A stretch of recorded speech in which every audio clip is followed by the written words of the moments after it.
আসসালামু আলাইকুম রহমাতুল্লাহ। আজকে আমরা কোরআন মাজিদের একটি গুরুত্বপূর্ণ সূরা নিয়ে আলোচনা করব এবং সেই সূরাটি হচ্ছে সূরা আল ফজর। সূরা আল ফজর আমপারার একটি বিশিষ্ট সূরা এবং এই সূরার মধ্যে আল্লাহ সুবহানাহু ওয়া তাআলা বেশ কিছু জিনিসের শপথ করে আমাদেরকে কিছু শিক্ষা দিয়েছেন। তো এই সূরার ব্যাপারে আমরা যদি বলতে চাই তাহলে এটি আমপারার 89 নম্বর সূরা, অর্থাৎ কোরআন মাজিদের 89 নম্বর সূরা হচ্ছে এই সূরাটি। এই সূরাটিতে 30টি আয়াত রয়েছে। কোরআন মজিদে আরও 2টি সূরাতে 30টি আয়াত রয়েছে, যেমন সূরা আল মুলক এবং সূরা আল সাজদা, এবং আমরা জানি যে এই সূরাগুলো কত গুরুত্বপূর্ণ আল্লাহ সুবহানাহু ওয়া তাআলার কাছে এবং রাসূল সাল্লাল্লাহু আলাইহি ইসলামের কাছে, এবং সাহাবারাও এটার উপরে অনেক আমল করেছেন। নাজিলের দিক থেকে আমরা যদি চিন্তা করি তাহলে এই সূরাটি হচ্ছে 10 নম্বর সূরা, অর্থাৎ একদম প্রথম দিকে মাক্কি যুগে এই সূরাটি নাজিল হয়েছে, সেটা আমরা এখান থেকে দেখতে পাচ্ছি। এই সূরার নামকরণের ক্ষেত্রে আমরা দেখি যে সূরার প্রথম আয়াত ওয়াল ফজর, সেখানে ফজরের শপথ করা হয়েছে, সেখান থেকে এই সূরাটির নামকরণ করা হয়েছে। নাজিলের সময়কাল যদি আমরা আলোচনা করি তাহলে দেখতে পাবো, আগেও আমরা বলেছি এটা মাক্কি যুগের একদম প্রথম দিকের সূরা, যেই সূরাটি হচ্ছে আর্লিয়েস্ট সূরা বলা যায়, যে প্রথম থেকে 10 নম্বর সূরা হচ্ছে সূরা আল ফজর। যখন মক্কার লোকজন তারা রেডি ছিল না যে রাসূল সাল্লাল্লাহু আলাইহি ইসলাম একজন মেসেঞ্জার, তিনি আল্লাহর রাসূল, সেটা অ্যাকনলেজ করতে, সেটা বিশ্বাস করতে তারা রাজি ছিল না, তখন আল্লাহ সুবহানাহু ওয়া তাআলা সেই সময়ে এই আয়াতগুলো নাজিল করেছেন যেন মানুষের ঈমান বৃদ্ধি পায় এবং তারা জেগে উঠে এবং সঠিক পথ অনুসরণ করতে পারে। এই সূরার ব্যাপারে একটি হাদিস রয়েছে, যে হাদিসটি খুবই প্রচলিত, পরিচিত এবং বিখ্যাত। সেটা হচ্ছে আল্লাহ রাসূল সাল্লাল্লাহু আলাইহি ইসলামের প্রিয় সাহাবী মুআজ বিন জাবাল রাদিয়াল্লাহু আনহুকে নিয়ে। মুআজ বিন জাবাল রাদিয়াল্লাহু আনহুর একটা বৈশিষ্ট্য ছিল যে তিনি নামাজ যখন পড়তেন, নামাজে দীর্ঘ সূরা দিয়ে পড়তেন। তো এখান থেকে আমরা দেখি যে নামাজে পড়ার মধ্যে বা কোরআন পড়ার মাঝে যে সুখ বা আনন্দ রয়েছে সেটা তিনি অনুভব করতেন, এবং সে কারণেই তিনি লম্বা সূরা দিয়ে নামাজ পড়তেন, নামাজে দীর্ঘ সময় তিনি অতিবাহিত করতেন। তো একদিন তিনি একটা নামাজের লিডও করতেন, নামাজের জামাত তিনি ইমামতি করতেন। তো একজন লোক আসলো তার সাথে জামাতে নামাজ পড়ার জন্য, এবং যখন সে দেখলো যে মুআজ রাদিয়াল্লাহু আনহু এরকম দীর্ঘ সূরা পড়ছে, তখন সে নামাজ ছেড়ে দিয়ে একাকী নামাজ পড়ে মসজিদ ত্যাগ করলো। মুআজ রাদিয়াল্লাহু আনহুকে যখন এই ঘটনাটা পরবর্তীতে অন্যরা বলল, তখন তিনি বললেন যে সে একজন হিপোক্রিট, সে একজন মুনাফিক। মুআজ রাদিয়াল্লাহু আনহু রাসূল সাল্লাল্লাহু আলাইহি ইসলামকে যেয়ে বললেন কি ঘটনা ঘটেছে। তখন রাসূল সাল্লাল্লাহু আলাইহি ইসলাম আবার সেই লোককে জিজ্ঞাসা করলেন, যে হচ্ছে নামাজ ছেড়ে চলে গিয়েছিল, যে কেন তিনি এরকম করেছেন? তখন সে জবাব দিল যে, হে আল্লাহর রাসূল সাল্লাল্লাহু আলাইহি ওয়াসাল্লাম, আমি নামাজ পড়তে এসেছি তার সাথে, কিন্তু সে নামাজ এত লম্বা করেছে যে আমি নামাজ ছেড়ে দিয়েছি এবং আমি মসজিদের এক পাশে আম আ নামাজ পড়ে চলে এসেছি, এবং তারপরে আমি আমার উটকে আ খাবা খাবার দিতে চলে গিয়েছি। তখন রাসূল সাল্লাল্লাহু আলাইহি সাল্লাম বললেন যে, আম মুআজ, তুমি কি মানুষের জন্য কষ্টের কারণ হয়ে যাচ্ছ? কেন তুমি আ সেই সূরাগুলো পড়ো না, যে সূরাগুলো হচ্ছে সংক্ষিপ্ত, এবং সেই সূরাগুলো বলতে তিনি কোনগুলো বলেছেন, সেখানে তিনি বলেছেন সাব্বিহ ইসমা রাব্বিকাল আ'লা, অর্থাৎ সূরা আল আ'লার কথা বলেছেন, ওয়াশ-শামসি ওয়া দুহাহা, অর্থাৎ সূরা শামসের কথা বলেছেন, ওয়াল ফাজর, সূরা ফজরের কথা বলেছেন, ওয়াল লাইলি ইযা ইয়াগশা, সূরা আল লাইলের কথা বলেছেন। তো এখান থেকে আমরা দেখি যে রাসূল সাল্লাল্লাহু আলাইহি সাল্লাম যে শিক্ষাটা দিচ্ছেন এই হাদিসটা থেকে 2টা জিনিস আমরা দেখতে পাই। একটা হচ্ছে সরাসরি এখান থেকে আমরা জানতে পারছি যে রাসূল সাল্লাল্লাহু আলাইহি সাল্লাম যখন কেউ জামাতে নামাজ পড়াবে, আমরা যখন একা নামাজ পড়ি তখন আমরা দীর্ঘ সূরা দিয়ে পড়তে পারি যতক্ষণ আমাদের ভালো লাগে। কিন্তু যখন আমরা জামাতে নামাজ পড়ি বা জামাতের নামাজে যারা ইমামতি করে, তাদের জন্য মেক শিওর করা যে যারা নামাজ পড়ছে তাই সেখানে বিভিন্ন ধরনের মানুষ রয়েছে, যারা যাতে বিরক্তির কারণ না হয়, তারা যাতে এই নামাজকে কষ্টের কারণ মনে না করে, কারণ সবারই শারীরিক অথবা অন্য ধরনের ব্যস্ততা থাকতে পারে। তো সে কারণে হচ্ছে তাদের জন্য নামাজকে সংক্ষিপ্ত করা, এবং সংক্ষিপ্ত করা বলতে আল্লাহ রাসূল সাল্লাল্লাহু আলাইহি ইসলাম কিন্তু এখানে বলেন নাই যে তোমরা ইন্না আতাইনা পড়ো, তোমরা কুল হু আল্লাহু আহাদ পড়ো, বরং এমন কিছু সূরা বলেছেন যেটা আমাদের মতো মানুষের কাছে এগুলোই অনেক দীর্ঘ মনে হয়, অথচ এগুলো হচ্ছে রাসূল সাল্লাল্লাহু আলাইহি ইসলামের কাছে সংক্ষিপ্ত সূরা, এবং সেই সূরাগুলো আমরা এখানে দেখেছি যে এই সূরাগুলো পড়ার ব্যাপারে তিনি তাকে আহ্বান করেছেন। এবং সাথে সাথে আমরা আরেকটা জিনিস দেখি যে যখন মুআজ রাদিয়াল্লাহু আনহু রাসূল সাল্লাল্লাহু আলাইহি ওয়াসাল্লামের কাছে গেলেন, মুআজ রাদিয়াল্লাহু আনহু ছিলেন রাসূল সাল্লাল্লাহু আলাইহি ওয়াসাল্লামের খুবই পছন্দনীয় একজন ব্যক্তি, এবং বিভিন্ন সময় তিনি তাকে বিভিন্ন উপদেশ দিয়েছেন এবং তিনি রাসূল সাল্লাল্লাহু আলাইহি ওয়াসাল্লামের কাছে থেকে শিখেছেন। যখন তিনি ওই ব্যক্তির নামে অভিযোগ করলেন, রাসূল সাল্লাল্লাহু আলাইহি ওয়াসাল্লাম কিন্তু শুধুমাত্র মুআজ রাদিয়াল্লাহু আনহুর কথা শুনেই কোনো কিছু ডিক্লেয়ার করে দিলেন না বা রায় দিয়ে দিলেন না। তখন তিনি অপর পক্ষের কথাটাও শুনলেন। তো এখান থেকেও আমরা দেখি যে আমরা একজনের কথা শুনে প্রভাবিত হব না, সে আমার যত পছন্দনীয় বা যত কাছের লোকই হোক না কেন, অবশ্যই আমাদেরকে ডিসিশন মেক করার জন্য উভয় দিকের কথা আমাদেরকে শুনতে হবে। তো এখানে এই হাদিসটার মাধ্যমে আমরা যে জিনিসটা দেখছি সেটা হচ্ছে যে ওয়াল ফজর, সূরা ফজর যদিও 30 আয়াত বিশিষ্ট, আয়াতগুলো ছোট ছোট, কিন্তু এগুলো রাসূল সাল্লাল্লাহু আলাইহি ওয়াসাল্লাম এই সূরাটাকেও সে ধরনের সূরার মধ্যেই রেখেছেন যে সূরাগুলো মানুষের কষ্টের কারণ হবে না এবং খুব দীর্ঘ মনে হবে না মানুষের কাছে। আমরা এই সূরার মূল বিষয়বস্তু নিয়ে যদি জানতে চাই তাহলে দেখব মূলত এখানে 4টা বিষয় নিয়ে আলোচনা করা হয়েছে।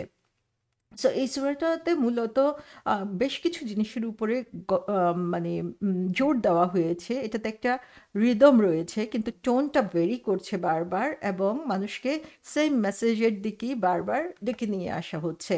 সো এখান থেকে আমরা দেখি যে আল্লাহ সুবহানাহু ওয়া তাআলা একটা প্লিজেন্ট টোনে মানুষকে এখানে ডেকে নিয়ে আসছেন, মানুষকে ঈমানের দিকে আহ্বান করছেন বা সত্যের দিকে এখানে তিনি আহ্বান করছেন। তো এই সূরাটাকে আমরা 4টা ভাগে ভাগ করতে পারি। মূল 4টা ভাগ, এর মধ্যে প্রথম 5টা আয়াত যেখানে হচ্ছে আল্লাহ সুবহানাহু ওয়া তাআলা 5টা জিনিসের মূলত 4টা জিনিসের 5টা জিনিসের শপথ করেছেন 4টা আয়াতের মধ্যে, অথবা এবং এই শপথের মাধ্যমে তিনি আল্লাহর যে সৃষ্টি বা যে প্রকৃতি আমাদের সামনে রয়েছে সেটা যে কত পারফেক্ট সেটা আমাদের সামনে তুলে ধরছেন।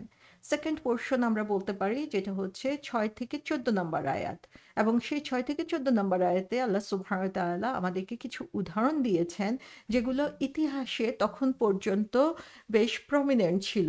আগের জাতির লোকজনের ভাগ্যে কি ঘটেছে সেই এক্সাম্পলটা আল্লাহ সুবহানাহু ওয়া তাআলা এখানে দিয়েছেন, যে তারা যখন ট্রান্সগ্রেস করেছে, তারা যখন আল্লাহর নির্দেশের বাইরে চলে গিয়েছিল, তখন তাদের আউটকাম কি হয়েছিল তিনি সেটা এখানে আবার স্মরণ করিয়ে দিচ্ছেন। থার্ড পোর্শন যেটা, সেটা হচ্ছে 15 থেকে 20 নম্বর আয়াতে, সেখানে মানুষের যে জেনারেল বিহেভিয়ার বা মানুষের যে স্বাভাবিক চরিত্র সেটা আল্লাহ সুবহানাহু ওয়া তাআলা উল্লেখ করেছেন, যে তারা মানুষের সামনে যখন কোনো ব্লেসিংস আসে, মানুষ যখন ভালো কোনো কিছু পায় তখন সে কিভাবে রিয়েক্ট করে, এবং যখন তার উপরে কোনো দুর্ভোগ আসে তখন সে কিভাবে রিয়েক্ট করে। 21 থেকে 30 নম্বর আয়াতে বর্ণনা করা হয়েছে ডে অফ জাজমেন্ট বা আখিরাতে বা কিয়ামত দিবসের বর্ণনা দেওয়া হয়েছে। সো এখানে আল্লাহ সুবহানাহু ওয়া তাআলা যে জিনিসগুলোর উপর শপথ করেছেন, যে ফজরের শপথ করেছেন, 10 রাতের শপথ করেছেন, জোর এবং বেজরের শপথ করেছেন, এবং যে রাত অতিক্রান্ত হয়ে যাচ্ছে সেই রাতে শপথ করেছেন। এর মাধ্যমে আল্লাহ সুবহানাহু ওয়া তাআলা মানুষকে জিজ্ঞাসা করছেন যে এই জিনিসগুলো কি তোমাদের জন্য এনাফ না, যে তোমাদের কাছে যে সত্যটা এসেছে সেটাকে তোমরা যে রিফিউজ করছো, সেটা যে ভুল সেটা সত্য প্রমাণিত করার জন্য। কারণ এই যে দিনের পরিবর্তন হচ্ছে, ডে অ্যান্ড নাইট একটার পর একটা ক্রমান্বয়ে ঘটে যাচ্ছে, সেখানে কোনো ব্যত্যয় ঘটছে না, সেখানে কোনো ধরনের ইরেগুলারিটি আমরা দেখতে পাচ্ছি না, পুরো ইউনিভার্সটা যেভাবে সুন্দরভাবে চলছে, এগুলো কি তোমাদের জন্য একটা বড় নিদর্শন না? সো আল্লাহ সুবহানাহু ওয়া তাআলা 5 নম্বর আয়াতে মানুষের কাছে এই প্রশ্নটাই করেছেন যে এগুলোই কি তাদের জন্য এনাফ না, আল্লাহ সুবহানাহু ওয়া তাআলা তাদেরকে যে এই শপথগুলো করছেন।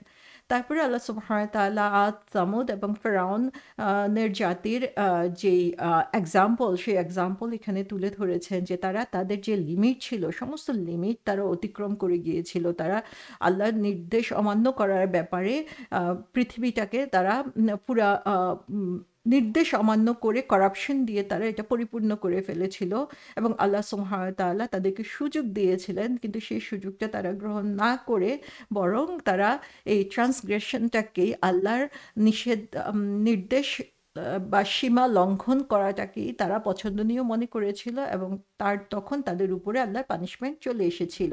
সো আল্লাহ সুবহানাহু ওয়া তাআলা এখানে আবার দেখিয়ে দিচ্ছেন যে এটাই হচ্ছে সিস্টেম অফ ইউনিভার্স। তোমরা যখন দিন রাতের পরিবর্তন দেখো, সকাল দেখো, এই পরিবর্তনগুলো দেখে বুঝো যে দুনিয়াটা, ইউনিভার্সটা কিভাবে সুন্দরভাবে পরিচালিত হচ্ছে। এটাও পার্ট অফ দ্যাট, যে এখানে তোমার ডিফ অ্যান্ড ব্লাইন্ড, অন্ধ বা কালা হয়ে থাকার, যে তুমি বুঝতে পারছো না, সেটার কোনো সুযোগ নাই, বরং এই ইউনিভার্স তোমার চোখের সামনে উদাহরণ হিসেবে চলে আসছে যে আল্লাহ সুবহানাহু ওয়া তাআলা কিভাবে রুল করেন, আর যারা হচ্ছে সীমা লঙ্ঘন করে রুলিংয়ের ব্যাপারে, তাদের সাথে আল্লাহ কি ব্যবহার করেন।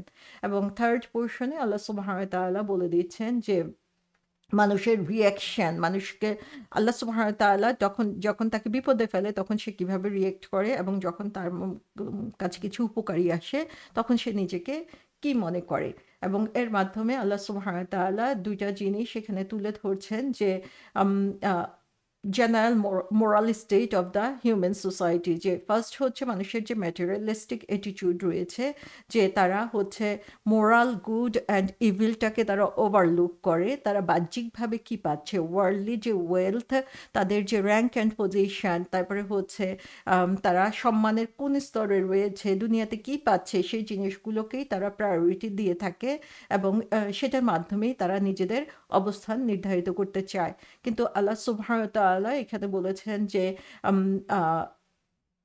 মানুষের এই যে সম্মান, বা আল্লাহর চোখে মানুষের যে সম্মান, বা আল্লাহর চোখে মানুষের যে মর্যাদা, সেটা আসলে এই দুনিয়াবী সম্মান মর্যাদা দিয়ে নির্ধারিত হয় না। অন দ্য আদার হ্যান্ড আল্লাহ সুবহানাহু ওয়া তাআলা বলছেন যে মানুষ যে অ্যাটিটিউড, যারা হচ্ছে সমাজে যারা দুর্বল রয়েছে, যেমন এতিম যারা রয়েছে, তাদের প্রতি মানুষের অ্যাটিটিউড কি, যারা হচ্ছে পুয়ার, গরিব রয়েছে, যারা হচ্ছে দুর্বল স্থানীয়, তাদের সাথে মানুষের অ্যাটিটিউড কি, এই জিনিসগুলোর প্রতিও আল্লাহ সুবহানাহু ওয়া তাআলা খেয়াল করতে বলেছেন। যে যখন মানুষের মধ্যে সম্পদের প্রতি লোভ বেড়ে যায়, এবং তারা সেটার উপরে নিজের সমস্ত ফোকাস নির্ধারণ করে, তখন হচ্ছে তারা যে তাদের যে মোরালিটি, সেটা থেকে তারা দূরে সরে যায়। আল্লাহ সুবহানাহু ওয়া তাআলা সেই জিনিসটাই আমাদের চোখের সামনে আবার তুলে ধরেছেন। এবং সব শেষে আল্লাহ সুবহানাহু ওয়া তাআলা আবার আমাদেরকে স্মরণ করিয়ে দিচ্ছেন যে আমাদের যে অ্যাকাউন্টেবিলিটি রয়েছে, সার্টেনলি আমাদেরকে যে একদিন আল্লাহর সামনে হাজির হতে হবে, এবং সেখানে যারা যারা অস্বীকারী, এই বিচার দিবসকে যারা মানে নাই বা সে অনুযায়ী কাজ করে নাই, তখন তারা কম্প্রিহেন্ড করতে পারবে, তখন তারা বুঝতে পারবে, কিন্তু সেদিনে তাদের এই বুঝা তাদের কোনো কাজই লাগবে না। আবার যারা হচ্ছে অ্যাকসেপ্ট করছে এই সত্যটাকে, এবং সে অনুযায়ী নিজেদের অন্তরকে পরিপূর্ণ করে নিয়েছে, এবং তারা দুনিয়াতে সেভাবে নিজেদের জীবনকে লিড করেছে, আল্লাহ সুবহানাহু ওয়া তাআলা তাদের উপর সন্তুষ্ট হয়ে তাদেরকে কি করবেন, তাদের জন্য পুরস্কার দিয়ে দিবেন, এবং তাদেরকে জান্নাতে প্রবেশ করাবেন। তো এখান থেকে আমরা দেখি মূলত এই চারটা থিমের উপরেই পুরা সূরাটা কথাগুলো চলে এসেছে। এবং এখানে যে মেইন থিম আমরা দেখি যে মানুষ হিসাবে আমরা কি করি, আমরা আল্লাহ সুবহানাহু ওয়া তাআলার যে কাছাকাছি যাওয়ার জন্য চেষ্টা করি, সেই কাছাকাছি যাওয়ার একটা প্রচেষ্টা হচ্ছে হজ, এবং সেটাকে কেন্দ্র করেও বেশ কিছু আয়াত, বা সেটাকে কেন্দ্র করেও আমরা পুরো সূরাটাকে চিন্তা করতে পারি। সেটাও কোনো কোনো তাফসীরকারগণ বলেছেন। আবার বলা হয়েছে যে যার হচ্ছে নফস ট্রাঙ্কুইলিটি অর্জন করে নাই, নফস সেখানে পরিশুদ্ধি অথবা পরিতৃপ্তি অর্জন করে নাই, সে আসলে একটা বিভ্রান্ত অবস্থার মধ্যে থাকে। এবং যে হচ্ছে যার নফস হচ্ছে প্রশান্তি অনুভব করে, সেই মানুষের অবস্থা কি, সেটাও এখানে এই সূরাতে বলা হয়েছে। এবং মুক্তাসির ফি আল তাফসিরে বলা হয়েছে যে আল্লাহ সুবহানাহু ওয়া তাআলা এই সূরাতে আল্লাহর যে ডিভাইন গ্রেটনেস এবং পাওয়ার রয়েছে এই দুনিয়ার বুকে, সেটা তিনি তুলে ধরেছেন। মানুষের সার্বিক অবস্থা এখানে তুলে ধরা হয়েছে। এবং মানুষ যখন অন্যায়ের প্রতি আগ্রহী হয়ে পড়ে, এবং নিজের নফসের প্রতি তার যে ফিতরা, সেই ফিতরার প্রতি সে অন্যায় করে, তখন তার জন্য কি পরিণাম হবে, সেটাও আল্লাহ সুবহানাহু ওয়া তাআলা এখানে বলে দিচ্ছেন। এই সূরার মধ্যে আমরা দেখি যে আল্লাহ সুবহানাহু ওয়া তাআলার একটা নাম বিশেষভাবে বারবার উল্লেখ করা হয়েছে, এবং সেই নামটি হচ্ছে আর রব। প্রায় ৮ বার এই সূরাটিতে এই নামটি উল্লেখ করা হয়েছে। অর্থাৎ আল্লাহ সুবহানাহু ওয়া তাআলার এই নামের উপরে আমাদের সমস্ত দৃষ্টি কেন্দ্রীভূত করতে বলা হয়েছে। কারণ আল্লাহকে আমরা যদি আর-রাব হিসেবে মানি, তাহলে দেখা যাবে যে আমাদের অনেক ক কঠিন জিনিসই আমাদের কাছে সহজ হয়ে যাবে। আমাদের বিশ্বাস পরিপূর্ণ হবে এবং আমরা নিজেদেরকে সঠিক মুসলিম হিসাবে আল্লাহ সুবহানাহু ওয়া তাআলার সামনে তুলে ধরতে পারবো। আরেকটা ইন্টারেস্টিং জিনিস আমরা এই সূরাটার মধ্যে দেখি যে এই সূরাটাকে আমরা আয়াত অনুযায়ী বা এর যে বিষয়বস্তুগুলো রয়েছে সে অনুযায়ী আমরা ৬ টা ভাগে ভাগ করতে পারি এবং একটা ভাগ আরেকটা ভাগের সাথে সম্পূরক বা পরিপূরক আমরা বলতে পারি। যেমন প্রথম ৫ টা আয়াতের পরিপূরক আমরা বলতে পারি শেষের ৪ টা আয়াত ২৭ থেকে ৩০ নম্বর আয়াত। প্রথম ৫ টা আয়াতে আল্লাহ সুবহানাহু ওয়া তাআলা হচ্ছে শপথ করেছেন। সেই শপথটা কাদের জন্য? যারা হচ্ছে বিশ্বাসী তারাই আসলে এটার উপরে পন্ডার করবে, এটার উপর নিয়ে চিন্তা ভাবনা করবে। এবং শেষের ৪ টা আয়াতে ২৭ থেকে ৩০ নম্বর আয়াতে আল্লাহ সুবহানাহু ওয়া তাআলা জান্নাতের কথা বলেছেন এবং জান্নাত হচ্ছে বিলিভারদের জন্য। তাহলে আমরা দেখি সূরার প্রথম পার্ট এবং লাস্টের পার্ট হচ্ছে বিলিভারদেরকে উদ্দেশ্য করে, ঈমানদারদেরকে উদ্দেশ্য করে বলা হচ্ছে। ৬ থেকে ১৪ নম্বর আয়াতে আল্লাহ সুবহানাহু ওয়া তাআলা উল্লেখ করছেন যে আগের যে জাতিগুলো চলে গিয়েছে তাদের শাস্তির কথা এখানে উল্লেখ করেছেন। তার মানে যারা হচ্ছে অবিশ্বাসী তাদের কথা বলা হয়েছে। ২১ থেকে ২৬ নম্বর আয়াতে আবার আল্লাহ সুবহানাহু ওয়া তাআলা বলছেন ডে অফ জাজমেন্টে যারা হচ্ছে অবিশ্বাসী তাদের আউটকাম কি হবে। তাহলে আমরা দেখি সেকেন্ড পার্ট আর আমাদের যে 5th পার্ট এই সূরার সেটা হচ্ছে ডিসবিলিভার বা কাফিরদের উদ্দেশ্য করে বলা হয়েছে। ১৫ থেকে ১৬ নম্বর আয়াতটা হচ্ছে থার্ড পার্ট। সেখানে আমরা দেখি যে আল্লাহ সুবহানাহু ওয়া তাআলার যে পরীক্ষা সে পরীক্ষাটা ইজ এবং ডিফিকাল্টি দুইটা দিয়ে আসতে পারে এবং মানুষের অ্যাটিটিউড কি সেটা এখানে তুলে ধরা হয়েছে। এবং ১৭ থেকে ২০ নম্বর আয়াতে আল্লাহ সুবহানাহু ওয়া তাআলা উল্লেখ করছেন যে লোভ এবং ধৈর্য এই দুটার পরিণাম কি হতে পারে এবং আল্লাহ সুবহানাহু ওয়া তাআলার কাছে পছন্দনীয় কি। তাহলে এখানে আমরা দেখি যে প্যারালাল থিংকিং নিয়েই পুরো সূরাটা আলোচনা করা হয়েছে। প্রথম এবং শেষের অংশের সাথে অনেক মিল রয়েছে। সো মনে হচ্ছে একটা রিং সার্কেলের মতো হচ্ছে আল্লাহ সুবহানাহু ওয়া তাআলা এই সূরা ফজরের কথাগুলোকে আমাদের সামনে তুলে ধরেছেন। সুবহানাল্লাহ, যে আল্লাহ সুবহানাহু ওয়া তাআলার পক্ষেই সুন্দর, এত সুন্দরভাবে এত স্বল্প আয়াতের মাধ্যমে এতগুলো কথা তুলে ধরা।